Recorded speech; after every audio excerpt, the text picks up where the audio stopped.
მივესალმები ჩვენს მაყურებელს ზუსტად 2 კვირის შემდეგ ახალგაზრდული სული კვლავ პირდაპირ ეთერშია.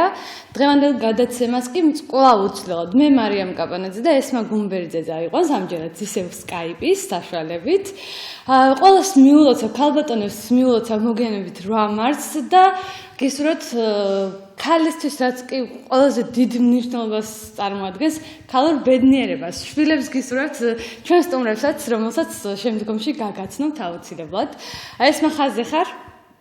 მოგესალმებით, დიახ, ზუსტად 3 დღის წინ აღვნიშნეთ 8 მარტი, ქალთა საერთაშორისო დღე, რომელიც ქალთა უფლებების კიდევ ერთხელ ხაზგასასმელად და ბარიერების მათ წინაშე არსებული დამატებითი ბარიერების ხაზგასასმელად იყო თავის დროზე შემოღებული. და სწორედ ამის გამო, ამ დღესთან სიახლოვის გამო, ჩვენ დღეს ვსაუბრობთ სწორედ ლიდერ ქალებზე, წარმატებულ ქალებზე, მეწარმე ქალებზე, რომლებმაც შეძლეს რაღაც გარკვეული ცვლილების და პოზიტიური ცვლილების შეტანა თავიანთ თემში.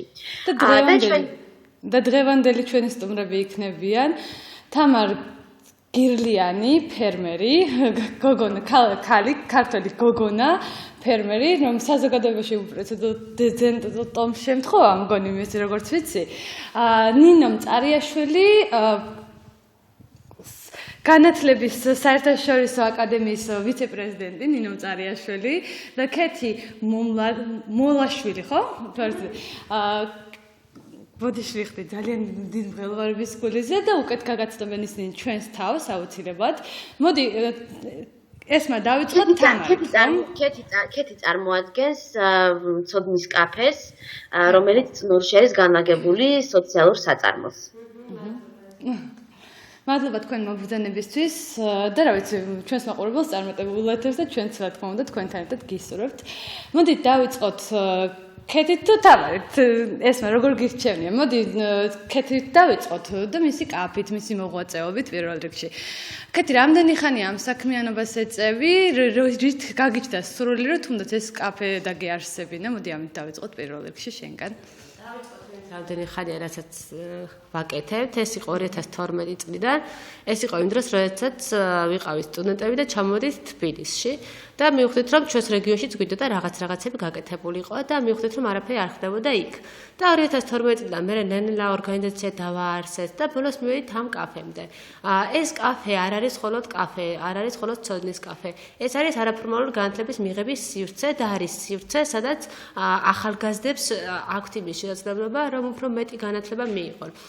ეს არის მეტი რომ მოგვიყვეთ ამის შესახებ ქეთი. კი, ეს კაფე ხარ რომ გითხრათ რას წარმოადგენს, რომ გვინდოდა რომ ახალგაზრდებით შექმნილიყო რაღაც სივრცე, სადაც ისინი შეძლებდნენ გინდა თავისუფალი დროის გატარებას და ნებისმიერი აზრი და იდეა რაც მოუვათ ამის განხორციელებას. ეს არის აბსოლუტურად თავისუფალი სივრცე ყველა ადამიანისთვის, ვისაც რაღაცის გაკეთება უნდა და რომელსაც არ ყავს არანაირი არც ხელმძღვანელობა, არავინ. ჩვენ უბრალოდ შევქმნით ეს სივრცე მე და ჩემმა მეგობარმა ნანა ბაგალიშვილმა და ჩვენთან ერთად ძალიან ბევრმა ახალგაზრდამ, რომლებიც წნორში არიან და გვეხმარებიან და მხარში გვიდგნენ და გეტყვით ახლა რა არის ამის იდეა. ეს არ არის მხოლოდ კაფე, ეს არის წიგნის მაღაზია, სადაც ვცდილობთ რომ ყველაზე დაბალ ფასად იყოს. წიგნები გაიყიდოს, იმიტომ რომ ახალგაზრდებმა და ნებისმიერმა ადამიანმა შეძლოს ყიდვა და არა იმიტომ რომ ჩვენ რაიმე მოგება დაგვრჩეს.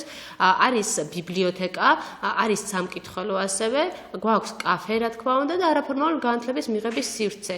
და ეს ყველაფერი არის ერთად თავმოყრილი, არის რეგიონში და არის იმიტომ რომ ჩატარდეს სხვადასხვა შეხვედრების, სემინარები და ნებისმიერ ადამიანმა დიდი იქნება თუ პატარა, რომ მოუნდეს რომ რეგიონში გავიდეს სადმე დაждდეს დრო კარგად გაატაროს ან რაღაცა შეხვედრას დაესწროს, ჰქონდეს ადგილზე ამის შესაძლებლობას. მე ძალიან მაკლდა ეს, როდესაც ახალგაზრდა ვიყავი და იქ ცხოვრობდი მუდმივად, არანაირი სივრცე არ იყო. ანუ მე არ ვაუბრ რაღაც განსაკუთრებულსაც, ყველა ვიცით რომ რეგიონებში ძალიან ჭირს ესეთი რაღაც, რომ წახვიდე, რაღაც კარგი კაფე იყოს, კარგი დასაჯდომი იყოს, ან რაღაც ღონისძიებები ხდებოდეს. არ ხდება, ხო?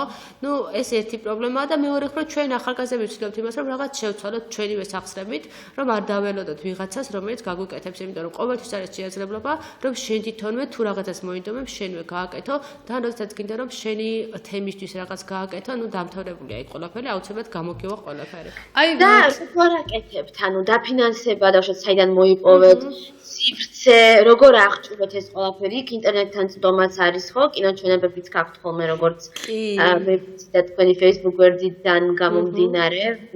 შეიძლება ამაზე მეტი გითხრათ, ვიცი რომ ბავშვთა და ახალგაზრდობის ფონდი, რომელიც სპორტის სამინისტროს თან არსებული CP არის, რაღაცნაირად გვერდში დაგიდგათ ამ საქმის წამოწყების. გვერდში დაგვიდგა კი არა, ძირითადი დამფინანსებელი არის ბავშვთა და ახალგაზრდობის ფონდი. მან ჩვენ გავიმარჯვეთ მათ პროექტში, რომ შეგვექმნა ეს სოციალური საწარმო და თავიდან ბოლომდე რაც კი იყო და რაც ახლა იქ არის ადგილზე არის გაკეთებული, არის ჩვენი ხელებით შექმნილი და იმ თანხით, რაც მას გამოგვიყვეს.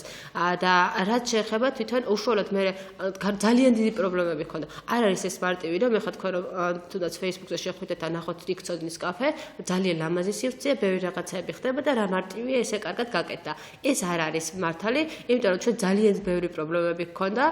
უბრალოდ ეხა იდეად კარგი არის ჩვენთვის ცოდნის კაფე, რომ ვეღარ დამინახია ხოლმე ის ცუდი, რაც თან ქონდა ამ ყველაფრის შექმნას, იმიტომ რომ ჩვენ არ ქონდა თავის დროზე სივრცე, არ ვიცოდით სადაც შევსულიყავით. და გვინდოდა რომ მუნიციპალიტეტისგან მიგვეღო ეს ფართი, მაგრამ სამწუხაროდ ვერ მივიღეთ. ნუ ამასთან დაკავშირებით შეგვიძლია ვისაუბროთ, არ შეგვიძლია არ ვიცი უბრალოდ რატო ვერ მივიღეთ. ნუ იყო გარკვეული პრობლემები და საბოლოოდ სადღაც 10 დღე გქონდა დარჩენილი, რომ გვეშოვა გრასადმე, სადაც ცოდნის კაფეს შევქმნიდით ესეთი სივრცე. და ნუ საბოლოოდ გადაწყდა რომ წლებში ძალიან ძვირი არის ეხლა სივრცეები და ერთ-ერთი კერძო პირისგან დღესდღეობით ვიქირავეთ და ქირის ფული ისეთი ძვირი იყო თვეში 1000 ლარამდე გამოდის ეხლა და სოციალური საწარმოსთვის, რომელიც შექმნილია იმისთვის, რომ რეგიონში რაღაც გააკეთოს და თემშივე დააბრუნოს ის სიკეთეები, ეს თანხა არის ძალიან ძვირი. შესაბამისად, ამის თანხა ჩვენ არ გვქონდა და მე განათლების ფონდი არის ესეთი ორგანიზაცია, სადაც თვითონვე დაგვიკავშირდნენ ჩვენი პრობლემების შესახებ, რომ გაიგეს, რომ აი ამ ხელა თანხა გქონდა, გვინდა და ასეთი ციფრის გაკეთება და ვერ ვახერხებით ამ ყველაფერს. გვითხრას, რომ ქირას ჩვენ გადაგიხდით და შესაბამისად 1 წლის წინასწარ გადაგვიხადეს. მაგრამ ისეთი ცუდია დღემდე ჩემთვის, რომ ამ ხელა თანხას მაინც ვიხდით სადღაც 10 ხართ ხო? კი, ყოველწლიურად წარმოედგინეთ, რაღაც 10000 ლარამდე ვიხდით ქირაში, როცა ეს 10000 შეგიძლია შენივე თემში ჩააბრუნო და ძალიან მაგარი იდეები აქვს ახალგაზრდებს და როცა შენ იცი რა ვერ უფინანსებ, იმიტომ რომ თანხა არ გაქვს და იხდი ქირაში, ეს არის ძალიან ცუდი ჩემთვის და ყველანაირად ვცდილობ, რომ როგორმე საკუთარი სივრცე შევქმნათ, სადაც ყოველთვიური 1000 ლარი არ გვექნება გადასახადი და ამ თანხას მოვახმართ ახალგაზრდებს ან ნებისმიერ ადამიანს, რომელსაც რაღაც კარგი იდეა ექნება. აი ეს უნდა მეკითხეს ძალიან მნიშვნელოვანი არის. კეთილ სოციალურად გითხოთ, რომ აუდიტორიისთვის ცხადი გახდეს, აი სოციალური საწარმოს ცნება, ეს საკმაოდ ახალი ტერმინი არის. ჩვენს რეალობაში ახალი შემოსულია, იმიტომ რომ ჩვენთან ბიზნესი ასოცირდება რაღაც პირველში ფულთან, მოგებასთან, ცოდნის კაფე არ არის ასე ვთქვათ, მოგებაზე და შემოსავალ დივიდენდზე ორიენტირებული ორგანიზაცია, ეს არის არასამთავრობო ორგანიზაცია რეალურად. და ამაზეც რო გითხრათ, ანუ სოციალური მეწარმეობის ცნება რო განგვიმარტოთ თუ შეიძლება. კი, მადლობა, მართლა ჩემთვის თავიდან უცხო იყო, საერთოდ არც მე არ ვიცოდი და მე იმდენად კარგი არის თავისი არსით ეს სოციალური საწარმო, რომ ალბათ რაც უფრო მეტი გვექნება ჩვენ ქვეყანაში, რა ვიცი, ალბათ ნელ-ნელა აქედან და გვეშალოს. სოციალური საწარმო ფაქტობრივად ჩვენი ორგანიზაციის მიხედვით გეტყვით. ჩვენი ორგანიზაცია არის სამოქალაქო ინიციატივა და მას აქვს სოციალური საწარმო. ჩვენი ორგანიზაცია მუშაობს ზიგნაღის მუნიციპალიტეტში ძირითადად და ეს სოციალური საწარმო ნიშნავს იმას, რომ არ იყოს მოგებაზე ორიენტირებული, ეს მთავარია და მისი მიზანი იყოს თემში სხვადასხვა დადებითი ცვლილებების მოხდენა. და რაც თავარია, თუ რაიმე მოგება ექნება, ჩვენ კი ვართ დამფუძნებლები და შევქმნებით ეს ცოდნის კაფე, მაგრამ მეც და ნანას დღემდე ამ ცოდნის კაფეში მუშაობთ მოხალისეობრივად. შეიძლება ყოველდღიურად მომიწევს მე იყოფნა, მაგრამ ეს არის აბსოლუტურად მოხალისეობრივი ჩემი საქმიანობა და რაც კი რაიმე მოგება ექნება. კი არ გაქვთ? როგორ? ხელფასით კი არ გაქვს? არა, ჩვენ არანაირი ხელფასი არ გვაქვს, ჩვენ უბრალოდ ცოდნის კაფე შევქმნით, მეს და ნანამაც უბრალოდ ყავს მენეჯერი, რომელიც ავიყვანეთ, ძალიან კარგი გოგონა, ლალიკო, რომელსაც აქვს ხელფასი და იქ მუშაობს, მაგრამ მეს და ნანაც ამ ყველაფერს ვახოცებთ აბსოლუტურად მოხალისეობრივად. და ეს რაც თუ რაიმე მოგება აქვს ამ ცოდნის კაფეს, ბრუნდება ისევ უკან. ანუ ამ შემთხვევაში თუ რაიმე ტრენინგი განხორციელდება, თუ რაიმე შეხვედრა იქნება, ჯერ ერთი ჩვენ უბრალოდ ძირითადად კომუნალურ გადასახადებს ვიხდით და ესეც ძალიან კარგი რომ სოციალურმა საწარმომ დააფაროს კომუნალურები და მენეჯერის ხელფასი გაისტუმროს და იარსებოს, იმიტომ რომ ჩვენი მთავარი მიზანი არის, რომ სინაღის მუნიციპალიტეტში არსებობდეს სივრცე, სადაც იქნება სხვადასხვა ღონისძიებები და შეხვედრები და სადაც ახალგაზრდებს ექნებათ შესაძლებლობა, რომ რაღაც კარგი მიიღონ და რაღაც დამატებითი განათლება იყოს მათთვის აქ ხელმისაწვდომი. მე აუცილებლად საწარმოს მდგრადობაზე უნდა კითხოთ ქეთი, იმიტომ რომ ძალიან ბევრი გამიგია იგივე ბავშვთა და ახალგაზრდობის ფონდის პროექტების შესახებ, რომ ძალიან ბევრმა გრანტის მიღების შემდეგ კითხვეს, რომ ძალიან წარმატებულები ვართ, მაგრამ კიდევ ისევ ხელთავიდან შეიტანეს იგივე გრანტის მისაღებად და შემდეგ მოკლედ ვერ შეძლეს აი ამ მდგრადობის შენარჩუნება, ანუ დამოუკიდებლად არსებობა ვეღარ შეძლეს რაღაც გარედაფინანსების გარეშე. აი თქვენ მინდა კითხოთ დავუშვათ, რამდენად რა არის თქვენი გეგმები, რომ როგორ აპირებთ, რომ ეს მდგრადობა უზრუნველყოთ და რამდენად ადვილი არის, ახლა ჩვენთან ვიცით ყველამ, რომ რეგიონებში მოსახლეობის მყიდველუნარიანობა არის საკმაოდ დაბალი და თუნდაც იგივე კაფეთის სარგებლობის და იგივე წიგნების მაღაზიიდან მიღებული თანხებით რამდენად მოხერხდება, რომ კაფემ დამოუკიდებლად შეძლოს არსებობა. კი, ჩვენი კაფე დღესდღეობით რასაც უყურებთ, აბსოლუტურად შეუძლია, რომ კომუნალურებთან საკმაოდ ბევრი თანხმობრივად ბევრი არის ეს კომუნალურები, მისი გადახდა რომ შეძროს, მას ყავს მენეჯერის ხელფასში რომ გაისწუმროს, აბსოლუტურად თავისთავადვე შეუძლია, რომ თვითონვე იარსებოს ამ კაფემ, იმიტომ რომ ჩვენ თავიდანვე არ ველოდით ისეთ გამოხმაურებას, რომელიც მოჰყვა ჩვენი სოციალური საწარმოს დაფუძნებას და შემდგომ უკვე მოხმარებას. დღესდღეობით ჩვენთან ყოველდღიურად რამდენიმე ათეული ახალგაზრდა შემოდის, იმიტომ რომ აი ძალიან უკითხულობენ დიდი ასაკის ადამიანებს, რომ შემოდიან და უი აქ ახალგაზრდების ხედან და წიგნებს კითხულობენ. ანუ თითქოს არ არის რეგიონში იმის ტრადიცია, რომ ახალგაზრდები შევიდნენ სადმე დასხრენ რა წიგნი წაიკითხონ, ან ესე გაატარონ დრო.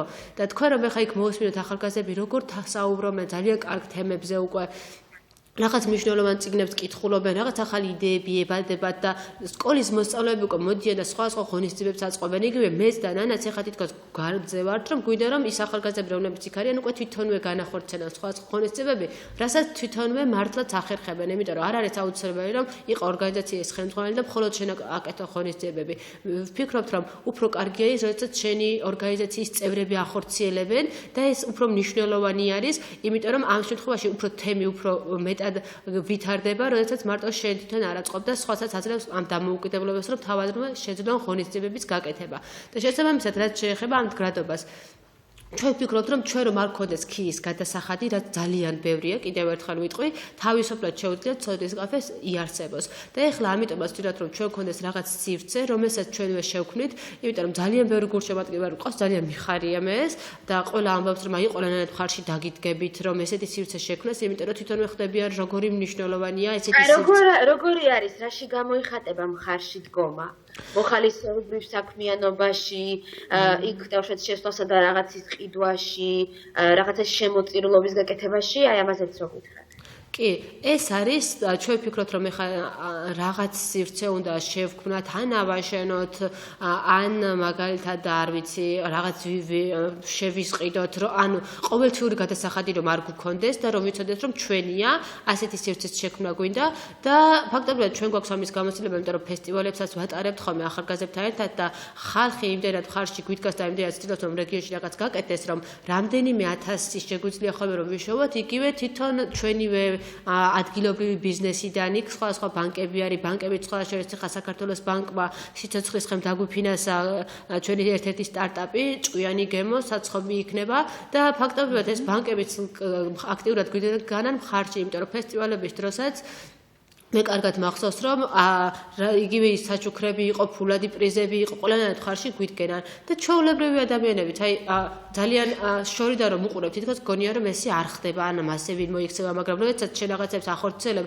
ადამიანები რიცხავდნენ რაღაც 5 ლარს, 10 ლარს, რაღაც როდესაც კარგი რაღაც გაკეთება გვინდა და შესაბამისად ეხლაც გვეუბნებიან, რომ ოღონდაც თქვენ რაღაც მოიფიქრეთ, რომ ამხელა გადასახადი არ გქონდეთ და გააკეთეთ რაღაცა, რაც თქვენივე იქნება და მუნიციპალიტეტში დარჩება და ჩვენ გვინდა რომ ვქონათ ისეთი, რომელიც თაობებს შემდგომ უკვე გაყვება. მე და ნანა რომ წავა, ჩვენ გვინდა რომ რაღაც არსებობდეს, რომელსაც შენობა, რომელიც იქნება ცოდნის კაფესი, რომელიც იქნება იმისთვის, რომ რეგიონში იყოს ასეთი სივრცეები და არ იყოს მაგალითად და საკმარისია მათი გვერდში დგომა იმისათვის, რომ თუნდაც ეს ფარტი შეიქმნას. გაჩნია რა თქმა უნდა შევხედავთ ჩვენ თუ ვიტყვით რომ მათი გვერდში დგომა არ არის მნიშვნელობა რაბა რაღაც ვაკეთებთ არა რა თქმა უნდა მათი გვერდში დგომა ამთან კი ანუ ჩვენ მოკლედ იმედი გვაქვს რომ ადამიანები ორგანიზაციები იგივე ბანკები იგივე თქვენ ანუ ჩვენ ადგილობრივი მაღაზიებიც კი იმდენად ხარც გვიჭერენ ნებისმიერ რაღაცის შექმნაში რომ აი მაგალითად მოდიან ყველანაირად ცდილობენ რომ რაღაც კარგი ერთად შევქმნათ იგივე ადამიანები რომლებმაც იციან რომ ჩვენი არის სოციალური საწარმო მოდიან და წიგნებს ყიდულობენ ჩვენთან ან იგივე ყავაზე შემოდიან ჩვენთან იმიტომ რომ ფიქრობენ რომ აი ეს იმდენად მნიშვნელოვანია რომ ურჩევიათ რომ შეიძლება გადაიხადონ ჩვენთან თანხა ვიდრე გვერდზე შეიძლება უფრო კომფორტულ მაღაზიაში შევიდნენ და იქ რაღაც პრინციპში ჩვენიც კომფორტულია მე ძალიან მიყვარს ჩვენი კაფე მაგრამ ანუ ყველანაირად ცდილობენ რომ დღემდე რაღაც ხარში დგომა გამოხატონ იგივე იქნება ეს საჩუქრები აი ძალიან საინტერესოა მithmetet როცა ეს თემში ხდება და სოფელში ხდება მოდიან ადამიანები და გჩუქნიან საჩუქრებს რომ კუცონის კაფეს რაღაც თავისად აღიქვამენ იქ რაღაც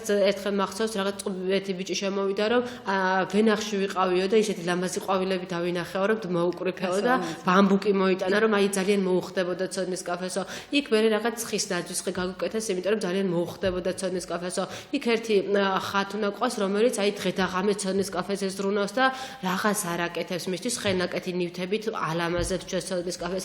ანუ ეს არ არის უკვე სივრცე, რომელზეც ზრუნავთ მე ან ჩემი მეგობრები ან ჩვენი მოხალისეები. ეს არის სივრცე. დედაქალაქიდან რამდენად ხშირად გყავთ სტუმრები, იგივე ღონისძიებების ჩატარების კუთხით, იგივე ჟურნალისტები რამდენად ხშირად გყავთ? როდესაც სიგნალში ჩამოდიან ხოლმე, ხა არის შემთხვევები, როდესაც თვეში შეიძლება 2 ან 3 ჯერ სპეციალურად თბილისიდან ჩამოვიდნენ, ისიც პირადი კონტაქტების საშუალებით, აი Facebook-ზე რომ გვიცნობენ, იციან რომ კაფეა და ჩამოდიან. იმიტომ რომ ჩვენ არ ქონდა არასდროს მარკეტინგის თანხები და დღემდე Facebook-ით არის ცნობილი ჩვენი კაფე და ჩვენი პირადი კონტაქტებით არის ცნობილი.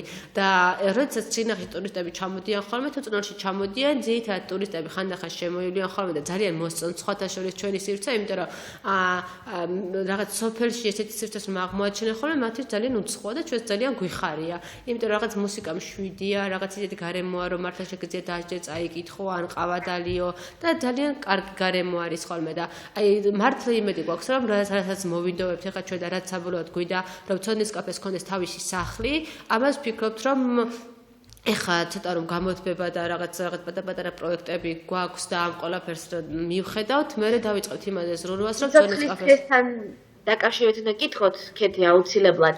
ამაზე შეიძლება რომ უფრო მეტად მოგვიყვეთ სიცოცხლის ხემ კონკრეტულად რა პროექტს გეგმავთ მათი თანადგომი და მათი მხარდაჭერა. იმიტომ რომ ჩვენს ორგანიზაციას ქონდეს უფრო მეტი მდგრადობა, ძალიან კარგი პროექტია ესეც. ეს არის ჭკვიანი გემო, საცხობი იქნება, რომელიც გულისხმობს იმას, რომ ჩვენთან იქნება ყველაზე მთავარი რაც იყო ის არის რომ მაინც ახლა წნორში ძალიან ბევრი სხვადასხვა ორგანიზაციები არის წარმოდგენილი მეც ხშირად დილდა საღამოთი ცოდნის კაფეში ვარ ხოლმე და საკონდიტრო ნუ არის საკონდიტროები მაგრამ ისეთი რომ ადგილზე მიტანის სერვისი ჰქონდეს რაც ჩვენ უკვე გვექნება ადგილზე მიტანის სერვისი შენახის მუნიციპალიტეტის მასშტაბით და საკონდიტრო იქნება როგორც საცხობი ასევე ტკბილეულისაც და პლუს დაასაქმებს ორ კიდევ ახალგაზრდას ჩვენს მუნიციპალიტეტში რაც ჩვენთვის ძალიან და მე მიხარია ხოლმე ეს ყველაფერი და ეს ყველაფერი დანარჩენი ეს რაც მოგება იქნება ისევ რასაკვირველია სიცოცხლის ხემ და აფინანსად ჩვენი საწარმოო იმიტომ რომ რაც თუ რაიმე მოგება იქნება ისევ თემში რომ დაბრუნდეს და ისევ ჩვენ ახალგაზრდებთან ერთად კარგი საქმეები ვაკეთოთ იმიტომ რომ ნებისმიერი შეხვედრა ისე მიხარია ხოლმე ნებისმიერი შეხვედრა მაინც იმხელა თითოეული დისკუსია თითოეული წარმოთქმული აზრი ახალგაზრდების მხრიდან ისე ანვითარებს მართლა ერთმანეთს რომ ძალიან ეტყობათ მე ჩვენთან მოსული ახალგაზრდები იგივე სხვა პირად ცხოვრებაში რამხელა წარმატება აღწევენ და მართლა რომ ნახავთ თუნდაც ერთ-ორ ადამიანს რომელმაც ხედავ რამხელა განვლენა მოახდინა შენმა ორგანიზაციამ და ამ კაფემ და როგორ უხარიათ იქ ყოფნა სხვათა შორის თუ საინტერესოა აბიტურიენტების ჩვენი კარგი მომხმარებლები არიან და ურჩევიათ რომ დილი და საღამომდე იქ იყვნენ და ჩვენ უკვე ფაქტობრივად ისე ვართ რომ ლამის ჩამოვწერე მასწავლებლები რომელ საათზე რომელი აქთ იმიტომ რომ ხშირად იმდენად უყვართ ცოდნის კაფეში ყოფნა რომ მასწავლებლებიც გააცდენენ ხოლმე რაც ძალიან ძნელია ჩემთვის და ნუ აი მართლა ძალიან დიდი პრობლემაა ჩვენთვის რომ ახალგაზრდებს ვეუბნებით რომ წავიდნენ მასწავლებლებთან იმიტომ რომ ეროვნული გამოცდები აქვს და კურიოზული სიტუაცია ხოლმე როგორ გვატყუებენ ისინი რომ აი გეხოცებით რაღაცა მაგრამ საბოლოოდ მეგორი გადაწყდა ისე რომ მასწავლებლები წლების ყურამდეც მივიდა და რაღაც მასწავლებლები უკვე ბრაზობდნენ ცოდნის კაფეზე, მაგრამ მე მაინც ძალიან მიხარია რომ ახალგაზრდებს უყვართ ჩვენ კაფეში და რა ვერაფერს ვერ ვეტყვი. ძალიან ბევრი ვისაუბრეთ ცოდნის კაფეზე, მაგრამ მოდით წეღანაც ეს მამაც ახსენა, მაგრამ მოდი კონკრეტული ღონისძიებების შესახებ მაინც რო გავაცნობ ჩვენს მაყურებელს ჩამოგვეთალეთ შეიძლება. აი, მაგალითად ჩვენთან ხდება ხოლმე წიგნის პრეზენტაციები, წინასწარ დაანონსდება სამწუხაროდ ისევ და ისევ Facebook-ის საშუალებით, ამიტომაც ვამბობთ რომ ახალგაზრდები არიან ჩვენი ძირითადი მომხმარებლები და ჩვენ არ გვაქვს იმის შესაძლებლობა რომ სოფელში კარგად გავაგებინოთ ხოლმე თუ რა ხდება ამისთვის რომ კარგად გავაწვდით საზოგადოებას. ჩვენს ის უბრალოდ ვიტყვით, ის არის რომ დრო, იმიტომ რომ მე და ნანა ვართ იქ აბსოლუტურად მოხალისეები, ამიტომაც ნანასაც აქვს დამატებითი, ანუ ძალიან რთულია რომ ერთ-ერთს არიღებ და დილ და საღამომდე იქ ხარ, ამიტომაც არის ხოლმე აი იმის საშუალება, რომ ჩვენ დამატებით სხვა სამსახური, ან მე პირადად ეხლა კი არ მუშაობ, მაგრამ იგივე ნანა მუშაობს, ან მე რაღაც სხვა პროექტებშიც ვარ ხოლმე ჩართული და შესაბამისად თავიდან ბოლომდე, იმიტომ რომ რაღაც საკუთარი შემოსავალიც გქონდეს და ესე არ იყოს რომ სხვა ვიღაცაზე ვიყოთ დამოკიდებული, გვიწევს ხოლმე სხვა რაღაცების კეთებაც. შესაბამისად, ჩვენ რომ ეხა იგივე განცხადებებს ვაკრავდეთ ყოველ ღონისძიების დროს, რომ და სხვა რეკლამასაც ვაკეთებდეთ, ხოლმე ჩვენთან მოხარებელი იქნება დიდი თაობაც, იმიტომ რომ დღესდღეობით დიდი თაობას მაინც Facebook-ი არ აქვს და რაც ინფორმაციაც აქვს დღესდღეობით ვიღაც რომ შემოვა და ნახავს, აი მე რა კარგია ცოდნის კაფე, რომ გავა, ეს არის ჩვენი PR დღესდღეობით. და იგივე ხა გავაგრძელოთ რა ღონისძიებები ტარდება. ტარდება ხოლმე სხვა შეხვედრები. წინაზე მაგალითად ყავდა გარემოს დაცვის მინისტრი და ძალიან მიხარია სხვადასხვა რომ იგივე მინისტრები, პოლიტიკოსები მიიჩნევენ იმას, რომ რეგიონში შეხვედრები არის ძალიან მნიშვნელოვანი და მაგალითად თუნდაც გარემოს დაცვის მინისტრი დაათანხმდა იმას, რომ ერთ პატარა წნორში, სულ რაღაც 4,000 ადამიანი ცხოვრობს ამ წნორში, რაღაც პატარა სივრცეში, სადაც 40-50 ადამიანი ეტევა შეხვედრების დროს ჩამოვიდა და შეხვდა. ეს ნიშნავს იმას, რომ ნენელა ხვდებით და ვიეზრებთ იმას, რომ რეგიონში ცხოვრებაც არის მნიშვნელოვანი და რეგიონში ესეთი შეხვედრები არის რეგიონისთვის ძალიან მნიშვნელოვანი. იგივე მაგალითად ეხლა როგორც ესეთი შეხვედრები არის ხოლმე, არის ხოლმე კინოჩვენება ხო, რა თქმა უნდა. კინოჩვენება გვაქვს ჩვენ ყოველ პარასკევს. და რაც თავარი კიდევ ერთხელ ვიტყვი, არა კინოჩვენებას ვაწყობთ არა მე, ან ნანა, ან იგივე ჩვენი კაფის მენეჯერი, არამედ ახალგაზრდა, რომელიც ჩვენთან არის, გოგა ყავს ერთი, რომელიც კინოთი არის გატაცებული და შესაბამისად მან აიღო თავის თავზე სრული პასუხისმგებლობა და მე რომ ვიღაცა შემეკითხოს რა ხდება და როგორ ხდება, იქ დეტალურად მე ვერ პასუხებ და მე ძალიან მიხარია სხვა შორის ეს, იმიტომ რომ ახალგაზრდამ თავის თავზე აიღო თავიდან ბოლომდე პასუხისმგებლობა და თვითონვე აწყობს ამ კინოჩვენებას, თვითონვე აანონსებს, თვითონვე გვაცნობს შემდგომ ამ ფილმს და რაც მე ყველაზე ძალიან მიხარია, თუ კარგი ფილმი არის ხოლმე, შემდგომ გვაქვს დისკუსია. ანუ ჩვენ არ გვინდა რომ მარტო ფილმები ვუჩვენოთ და ძირითადად არ ვაჩვენებთ ჰოლივუდურ ფილმებს, ვაჩვენებთ იმ ფილმებს, რომელიც ყურების შემდგომაც უნდა დაფიქრდე ელემენტარულად. კინოჩვენებები ყოველ პარასკევს 7 საათზე გვაქვს ხოლმე, 6 საათს და ეხლა უკვე რაც გამოთვება ნელა 7 საათზე გადავიტანთ და უფრო აქტიური იქნება რა თქმა უნდა ზაფხულის პერიოდში. ზაფხულის პერიოდში უფრო აქტიური იქნება. რაც ყველაზე მეტად მიხარია ეს არის რომ ახალგაზრდები როცა ჩამოდიან თბილისიდან, როცა ბრუნდებიან უკან, ჩვენ ხო არ გვაქვს იქ უნივერსიტეტი რომ ადგილზე დარჩნენ. როცა უკან ბრუნდებიან, სულ იდეები აქვთ რომ აი მე აქ რომ ჩამოვალ ამას გავაკეთებ, მოდი ის მოვიყვანოთ, მოდი ეს დავპატიჯოს და ძალიან დიდი იდეები აქვთ და აი როგორ არის დაუშვათ სტუდენტების დამოკიდებულება, ბევრი აპირებს დაუშვათ დარჩენას და წნორში დაბრუნებას, ამაზეც რომ მოკლედ. ერთ შემთხვევას გავიხსენებ, ჩვენ ახალგაზრდებთან ძალიან ბევრი შეხვედრები გვაქვს ხოლმე და ადრე ისინი ამბობდნენ რომ ერთი სული გვაქვს, როცა დავტოვებთ ამ წნორს და გავიქცევით, იმიტომ რომ ჩვენთან არაფერი არ ხდება. და ეხლა ნენელა მათ უხარიათ თუნდაც შაბათ-კვირას უკან დაბრუნება, იმიტომ რომ იქ ცოდნის კაფე ეგულებათ და მეგობრებთან ერთად მოდიან და თუნდაც 1-2 ადამიანის მხრიდან მაინც იმის თქმა, რომ მათ უნივერსიტეტში ჩაბარების შემდგომ უკან ეგულებათ რაღაც ორგანიზაციას, სადაც რაღაცებს გააკეთებენ და ამ მხრივ არ წყდებიან მუნიციპალიტეტს, ეს არის ერთგვარი მიღწევა. თორემ ჩვენ რომ თქვათ ახლა რომ აი ამის გამო რომ ჩვენი ორგანიზაცია იქ მუშაობთ, ადამიანები უკან ბრუნდებიან, ეს ძალიან რთული პროცესია და ამას ჯერჯერობით ვერ ვიტყვით. მაგრამ რაც თავარია დაწყებულია ის, რომ ახალგაზრდებს მაგრამ თქვენ ხართ იმის მაგალითი, როგორ შეიძლება დაბრუნდე და ამავდროულად ძალიან წარმატებული იყო. ხო, მე პრინციპში ფაქტობრივად გისურვებთ, მოდი წარმატებებს. საზოგადოებამ ალბათ უკვე კარგად გაიგო ცოდნის კაფის შესახებ და ვინმე მსურველი, დამხმარე, მოყვარული, ვისაც კი სურვილი, თუნდაც იმ ღონისძიებების იქ ჩავიდეს და ღონისძიებები მოაწყოს, სხვადასხვა ღონისძიებები მათთვის, შეგიძლიათ ესტუმროთ მათ Facebook გვერდს, რომელსაც ქეთი გეტყვით, თუ შეიძლება უთხრათ. აჰა, ცოდნის კაფე, ესე ქართულად ჩვეულებრივ შეგიძლიათ Facebook-ზე ნახოთ და მართლა ღია არის ყველა ადამიანისთვის და ჩვეულებრივ ჩამოდიან, შეხვედრებს აწყობენ, სემინარებს აწყობენ, ნებისმიერ საკითხზე შეხვედრებს აწყობენ და ნუ ფაქტობრივად თავისუფალი არის ჩვენი სივრცე წინასწარი შეთანხმების და კიდევ ერთ დავამატებ, ვისაც ქველმოქმედების სურვილი ექნება და მათი დახმარების სურვილი, შეეხმიანეთ აუცილებლად მათ. ეხლა კი გადავიდეთ ჩვენს შემდეგ სტუმარზე, ეს ალბათნებას დამთავრ. ნინო მწარიაშვილზე, ნინო მოგესალმებით და მოდი გვიანვე შენს შესახებ, შენი წარმატებების შესახებ დღეს რამ კარგით, მოგესალმებით, მივესალმებით ტელემაყურებელს. პირველ რიგში მადლობა მოწვევისთვის. დაგვიანებით ქალბატონებს მიულოცავ 8 მარტს. ამჟამად მე გახლავართ განათლების საერთაშორისო აკადემიის ვიცე-პრეზიდენტი. ეს ორგანიზაცია დაფუძნდა 2016 წლის მიწურულს და 2017 წელს უკვე დავიწყეთ ჩვენი საქმიანობა. ერთ-ერთი ყველაზე მასშტაბური პროექტი, რომელიც უკვე განხორციელდა, ეს იყო იანვრის თვეში ჰოგვორტსის ქართულ-ბრიტანული სკოლა დავაფუძნეთ მე. ბოლოს მინდა დავეკითხა, მაგრამ არა უშავს ეს ყველაზე დიდ მიღწევად მიმაჩნია. ჰოგვორტსის ქართულ-ბრიტანული სკოლა დავაფუძნეთ მე და ჩემმა მეგობარმა, მარია გეთიაშვილმა და ბაკურიანში განხორციელდა. კი, სკოლას ხაპარი იყო მართლა ბავშვებისთვის. ეს სკოლა განხორციელდა ბაკურიანში, 30 ახალგაზრდა იღებდა მონაწილეობას და საკმაოდ საინტერესო იყო. ვისაც გინდათ რა უფრო მეტი ინფორმაცია გაიგოთ, ვებსაიტიც გვაქვს და შეგიძლიათ გვესტუმროთ hari.gz-ზე. ასევე გვაქვს ესების კონკურსი, ქვია ყველაფერი ბავშვები დაიწყება. 15 მარტამდე არის დედლაინი და ვისაც სურვილი გაქვთ, შეგიძლიათ გამოაგზავნოთ ესები, არის მონაწილეობა სრულიად უფასო, გამარჯვებულების ნამუშევრები დაიფიშვება საკმაოდ ცნობილ ჟურნალებში და ინტერნეტ პორტალებში. ასევე ამის პირდაპირ გვაქვს ჰარის ოლიმპიადა ინგლისურ ენაში და აქაც რეგისტრაცია შეგიძლიათ 21 მარტის ჩათვლით.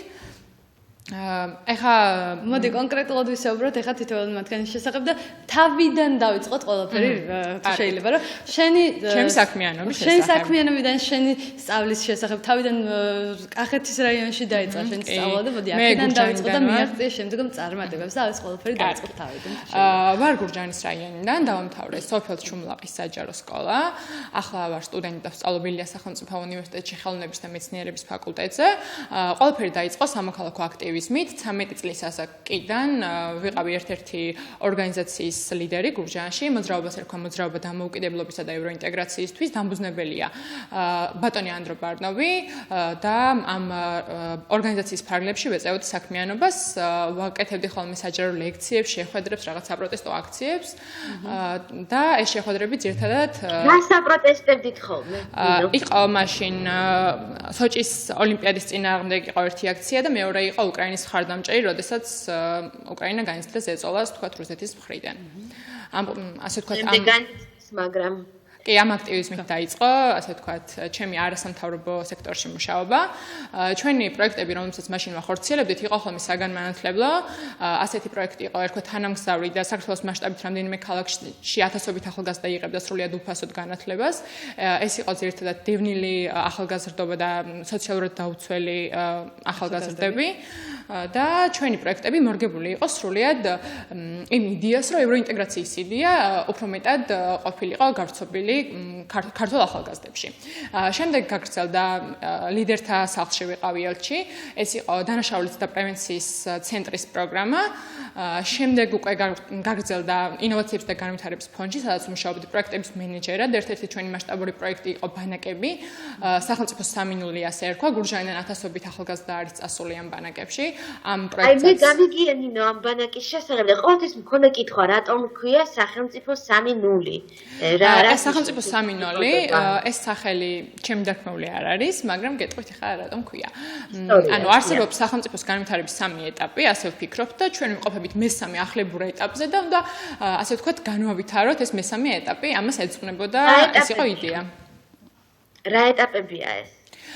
პირველი ეტაპი იყო მანამ სანამ შუა საუკუნემდე მიაღწევდა ცივილიზაცია, მეორე ეტაპი იყო უკვე შუა საუკუნეები, როდესაც განვითარებას მიაღწია მსოფლიომ და მესამე ეტაპი არის 21 საუკუნე, როდესაც სრულიად ახალი ტექნოლოგიებია ჩვენს ხალხს და ძალიან ბევრი რამის გაკეთება შეგვიძლია. აი მსოფლიო ახსენდა, მსოფლიო კაფის შესახებაც გვიანბეთ შეიძლება. ხო, მსოფლიო კაფე, World Cafe იყო ინოვაციების და განვითარების ფონდის პროექტი.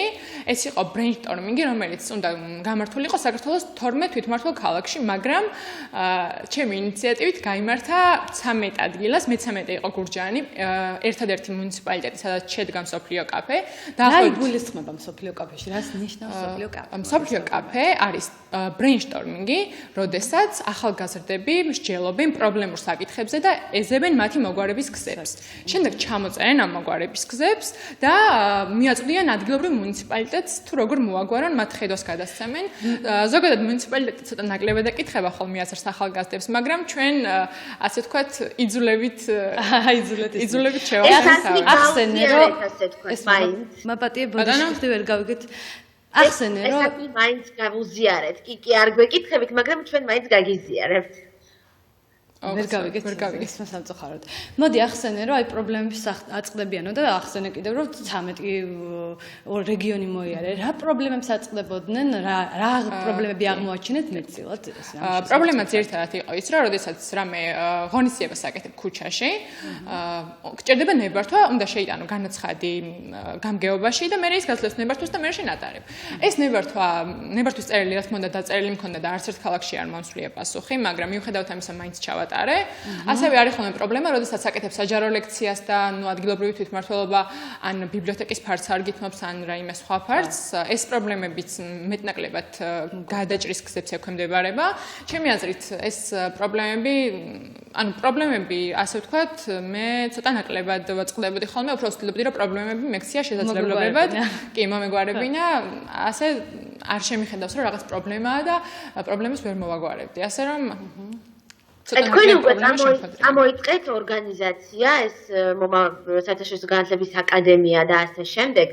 აი ამ დაწყებაზე, დასაწყისის მომენტზე რო გითხრათ, ანუ როგორი არის ზოგადად ორგანიზაციის საწარმოს აი ეს დაწყების მომენტი, რა სირთულეებთან არის დაკავშირებული და როგორ დადლიეთ ეს სირთულეები? ორგანიზაციის დაფუძნება გადავწყვეტეთ მე და ჩემმა მეგობარმა, მარია კეთიაშვილმა. მარია არის პროექტის პრეზიდენტი, მე ვარ ვიცე-პრეზიდენტი და გვინდოდა გაგვეკეთებინა ისეთი პროექტი, რომელიც იქნებოდა მთლიან განათლებაზე მორგებული. ორივე ვაპირებთ, რომ მაგისტრატურა გავაგრძელოთ განათლების ადმინისტრირების მხრივ და ასე ვთქვათ, განათლება იყო ჩვენი პრიორიტეტი, არაფორმალური განათლება უფრო სწორად და ის პროექტები, რომელსაც ვაკეთებთ, არის მორგებული სრულიად არაფორმალურ განათლებას. შემდეგ ამ თვის ბოლოდან უკვე ვიწყებთ მასწავლებლებისთვის პროექტს და ანუ მათი გადამზადება რეალურად ძალიან ნაკლებად ხდება, განსაკუთრებით კერძო სკოლების, იმიტომ რომ როგორც მე ვიცი, საჯარო სკოლის მასწავლებლებს აქვთ შესაძლებლობა რომ გაიარონ ტრენინგები, ხოლო იგივე ტრენინგში კერძო სკოლის მასწავლებელმა უნდა გადაიხადოს საკმაოდ დიდი თანხა. კი, ასე თხოვენ, ძალიან ცუდია, იმიტომ რომ დიდი ხელფასები არ არის კერძო სკოლის მასწავლებლებისთვის და ჩვენ გავაკეთებთ გადამზადების კურსებს სრულიად უფასოს, რომელშიც ისინი მიიღებენ მონაწილეობას, როგორც კერძო, ასევე საჯარო სკოლის მასწავლებლები. ეს ვერ გავიგონოთ შეკითხვა. დაფინანსების წყაროებზეც რო გითხრათ, როგორ ხდება ამ თქვენი ორგანიზაციის მხარდაჭერა? ჩვენ ორგანიზაციას არ ყავს დაფინანსებელი, ზოგიერთი პროექტი გვაქვს უფასო, ზოგი ფასიანი. როდესაც ვუშვებთ, თქვათ, გაზაფხულის სეზონზე გავუშვით ერთი უფასო პროექტი, აუცილებლად გვერდით უშვებთ ერთ ფასიან პროექტს, ერთმანეთთან დააბალანსოს და აბსოლუტურად თვით დაფინანსებაზეა ეს დამოკიდებული. ზოგიერთ პროექტს მე და ჩემი მეგობარი ვაფინანსებთ და მოდი ახლა გადავიდეთ ზღაპრულ სკოლაზე. რა შედის ამ ზღაპრულ სკოლაში და როდენ დაიწყეთ? ჰოგვორტსის ქართულ-ბრიტანული სკოლა დაფუძნდა 2017 წლის იანვარში. ძველი ახალწელს ვიყავით ბაკურიანში წასული რამდენიმე დღით, ლექციები მიმდინარეობდა ორ ენაზე, ქართულ და ინგლისურ ენაზე. ლექციებს ატარებდნენ ილიას უნივერსიტეტის ლექტორები, საკმაოდ საინტერესო იყო. ასევე გქონდა ისეთი აქტივობები, რომლებიც სრულიად იყო მორგებული ჰარი პოტერის თამაშს და აი იმ ჰოგვორტსს, რომელიც ზღაპრულია და ყველა ბავშვი ოცნებობს, რომ როდესაც აი იმ სკოლაში მოხვდეს, ეს მთელი ბავშვობა ოცნებობდა და სწორედ აქედან წამოვიდა ეს იდეა, რომ შეგვექმნა ჰოგვორტსის ქართულ-ბრიტანული სკოლა. და ან სკოლაში შედის სკოლა იგულისხმება განათლებასთან და ასე შემდეგ და ასე შემდეგ. ან რა შედის ამ სკოლაში და რამდენ ხნიანია ეს მუდმივია? სკოლა არის ჯერჯერობით, არის საზამთრო და შემდეგ საზაფხულო. ზამთარში იყო 3 დღიანი, ზაფხულში ვაპირებთ სეზონური 5 დღიანის გაკეთებას, რასაც ანუ კემპს რასაც უწოდებენ ხოლმე. და ლექციები არის ხოლმე საჯარო გამოსვლის ტექნიკაზე, გენდერზე, ბავშვთა უფლებებზე, იმ არაფორმალური განათლების განათლების მხრივ, რაც დღეს ძალიან აი წეგან კეთი მახსოვნა ფართთან დაკავშირებით პრობლემა და თქვენთან როგორ ხდება? ჩვენ სასტუმროებში ვაკეთებთ ძირითადად და დაფინანსებას როგორ ყოველდღე? ბავშვები აფინანსებენ, ბავშვების მშობლები. ანუ გადასახადი აქვთ ფაქტობრივად, ხო? და რა შემადგენლობაა ეს გადასახადი, რა სიხდიანი? 3 დღიანი იყო ამ ზამთარს და შეადგენდა 155 ლარს და ზაფხულის ფასები შემდეგ უკვე და რაოდენობა რამდენად დიდია მოთხოვნა? მოთხოვნა არის ძალიან დიდი. პირველ ეტაპზე წავიყვანით 30 ადამიანი, მეტზე არ ქონდა გაწერილი, იმიტომ რომ სტუდენტები ვართ და ვერ ვასწრებდით, მაგრამ ზაფხულში გვაქვს დაახლოებით 200-250 ადამიანზე გათვლილი და უკვე ძალიან დიდი დაინტერესება, ბევრი რეგისტრირდება ჩვენს ვებგვერდზე. ასე რომ ჩვენი ნებისმიერი პროექტი შეგიძლიათ ნახოთ ჰარი წერტილჩიზე და მიიღოთ დეტალური ინფორმაცია. ზაფხულში ბორჯომში იკეთება. მაგალითად თქვენს პოპულარიზაციას, თქვენი ორგანიზაციის პოპულარიზაციას. რამ გააჩინა და განაპირობა ასეთი მოთხოვნა, როგორ მოახერხეთ ეს დავუშვათ კეთი მახსენა რომ ჩვენ მარკეტინგისთვის არ გვაქვს შესაძლებლობა და ამიტომ ხოთ Facebook-ის მეშვეობით ვახდენით ამ მარკეტინგს და თქვენ შემთხვევაში როგორ არის ეს, როგორ ვრცელდება ინფორმაცია თქვენი პროექტების შესახებ? ჩვენ ძირითადად Facebook-ით ვავრცელებთ, ასევე დავდივართ სკოლებში და ადგილზე ვაცნობთ ინფორმაციას, ასევე აღსანიშნავია, რომ ჩვენს ორგანიზაციას ყავს სტაჟიორები, რამდენიმე ათეული ადამიანი, რომლებიც სრულიად უფასოდ დადიან სკოლებში და ასწავლენ ჩვენი პროექტების შესახებ ინფორმაციას. ორგანიზაციის ანაზღაურებას საიდან ღებულობთ, როგორ ახერხებთ ამას? ორგანიზაცია ჩვენ დავაფუძნეთ და არ გვყავს, ასე ვთქვათ, სპონსორი, სრულიად ჩვენ ვაფინანსებთ პროექტებს. თქვენ ხარჯებით, ანუ? კი. გასაგებია. კიდევ გვიანბი შენ შესახებ ძალიან აქტიურ ცხოვრებით ცხოვრობ და რაიმე გითხოვრი ორი სიტყვით და შემდგომში გადავიდეთ თამართან, თორე დაგვაჩაგრება. მე არ ვიცი ხარ რამდენად გამოცდილი ვარ იმისთვის რომ რაღაც რეცეპტები გავცეს თქვისთვის, მაგრამ ჩემ ცხოვრებაში რაღაც ერთი ფრაზაა, რომელსაც ყოველი საქმის წამოწყების დროს ვიმეორებ, ეს არის გიყვარდეს საქმე შენში და არა შენი თავის საქმეში. ძალიან მნიშვნელოვანი, ერთმა ძალიან ნიჭიერმა ადამიანმა მითხრა ეს სიტყვები და არასდროს არ დამავიწყდება, ასე რომ ყველა ახალგაზრდას მოუწოდე ამის. კი, მოუწოდებ ამისკენ, რომ გიყვარდეთ საქმე, რომელსაც აკეთებთ და ყველაფერი გააკეთებთ, რომ ეს საქმე იყოს წარმატებული. უღრმესი მადლობა შემოგვიყვებისთვის და მოდი როგორც ქეთის კაფესთან ვახსენეთ, Facebook გვერდი გითხარი შენ ჰოგვორტის განათლების საერთაშორისო აკადემია, ასევე ჰოგვორტსის ქართულ-ბრიტანული სკოლა, ჰარის ოლიმპიადა, ანუ ყველა პროექტს თავისი გვერდი აქვს და შეგიძლიათ ჰარი წერტილჯიზე ჯობია რომ შემოხვიდეთ და ნახოთ ინფორმაცია. შედით დაინტერესდით ახალგაზრდები სკოლის მოსწავლეებო და მიიღეთ მაქსიმალური ინფორმაცია, ჩაერთვეთ აქტივობებში, რაც შეიძლება მაქსიმალურად რომ გახდეთ მათსავით წარმატებულები პირველ რიგში. მოდი გადავიდეთ თამართან. თამარი უპრეცედენტო შემთხვევაა ჩვენს შემთხვევაში. მოდი თამარ, გვიანბე შენ შესახებ, საიდან გაგიჩნდა ამის სურვილი, რამდენი ხანია რაც დაიწყე ფერმერობა, ღვინის გამოშვება თუ შეიძლება გითხარი. გამარჯობათ, მოგესალმებით, ძალიან დიდი მადლობა მინდა გადაგიხადოთ მოწვევისათვის. მომეცა შესაძლებლობა ეს ორი არაჩვეულებრივი ადამიანი ახლოთ გამიცნო. რაც შეეხება ჩემს ინიციატივას, რომ ასე ვთქვათ, სოფლის მეურნეობის სფეროში ჩავრთულიყავი, გამომდინარეობდა იქიდან, რომ მოგეხსენებათ, ქეთიმაც აღნიშნა, სოფლები ძალიან აქტიურად განიცდის ახალგაზრდების ნაკლებობას. დიახ, თითქმის არც ერთ ახალგაზრდას არ აქვს ესეთი мотиваცია, რომ სოფელში დარჩეს, ანუ სკოლის დაამთავრების შემდეგ ყველანი მოდიან, ასე ვთქვათ, ქალაქებში, ვისაც რა შესაძლებლობა აქვს. მაგრამ რატომღაც არ ვითვალისწინებთ იმას, რომ სოფლის მეურნეობას აქვს ძალიან დიდი გასაქანი საქართველოში, სოფლიოში, ევროპის ბაზარზე, ასე შემდეგ და ასე შემდეგ. და ყველაზე მთავარი რაც არის, სოფელში უნდა იყოს ისეთი ადამიანები, რომლებსაც მიბაძავენ სხვა ახალგაზრდები და მე რაც შეეხება სოფლის მეურნეობაში ჩემს განათლებას, დიდი განათლებას, ასე ვთქვათ, ფორმალურს არ ვფლობ. დავამთავრე ტექნიკური უნივერსიტეტის საერთაშორისო ურთიერთობების ფაკულტეტი. ახლა ამჟამად მუშაობ ერთ-ერთ სამშენებლო კომპანიაში და დაახლოებით 2 წელია ვაგროვებდი თანხებს იმისთვის, რომ ასე ვთქვათ, ჩემი პროექტი, რაც ძალიან გვირგვინით მინდოდა გამეხორციელებინა, ეს იყო მინდოდა აუცილებლად ბიოწარმოების, ასე ვთქვათ, გამხორციელება და ბიოწარმოება მაყურებლისთვის რომ კარგად აღნიშნოთ, ნატურალური პროდუქტია, ხო ეს აქ? ბიო არის ნატურალური ორგანული პროდუქტი, რომელიც საქართველოს, ასე ვთქვათ, ბაზრისთვის, ისტორიისთვის ეს არ არის უცხო.